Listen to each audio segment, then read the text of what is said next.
Alors, bonjour collègues de Champlain. Eh oui, les assemblées générales sont maintenant derrière nous. Les résultats sont connus. Mais faisons un petit historique de cette fameuse négociation. Rappelons-nous lorsqu'on l'a commencé.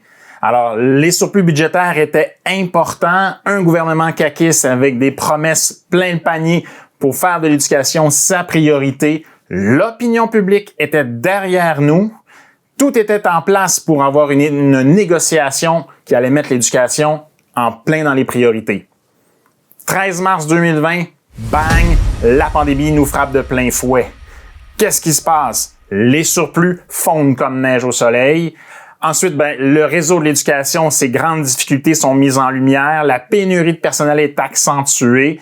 Bref, évidemment, le contexte est loin d'être favorable à ce moment-là.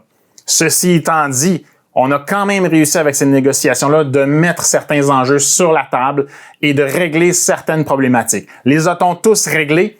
Clairement non. Alors évidemment, ça met la table. Pourquoi? Pour la prochaine négociation. Alors oui, je vous parle déjà de la prochaine parce que le contrat de travail actuellement négocié se termine en mars 2023. Alors évidemment, ça nous amène au printemps prochain. Printemps prochain, on va aller vous rencontrer à nouveau et encore une fois définir nos priorités parce que la pénurie de personnel telle qu'on la connaît et le réseau de l'éducation dans l'état où il est a besoin d'un sérieux coup de barre et la prochaine négociation, ce sera ça l'enjeu. Alors d'ici là, je vous invite évidemment à rester informé auprès de Champlain, consulter nos plateformes et ensuite restons solidaires. Prenons soin les uns des autres. La pandémie n'est pas encore derrière nous. Bonne continuation.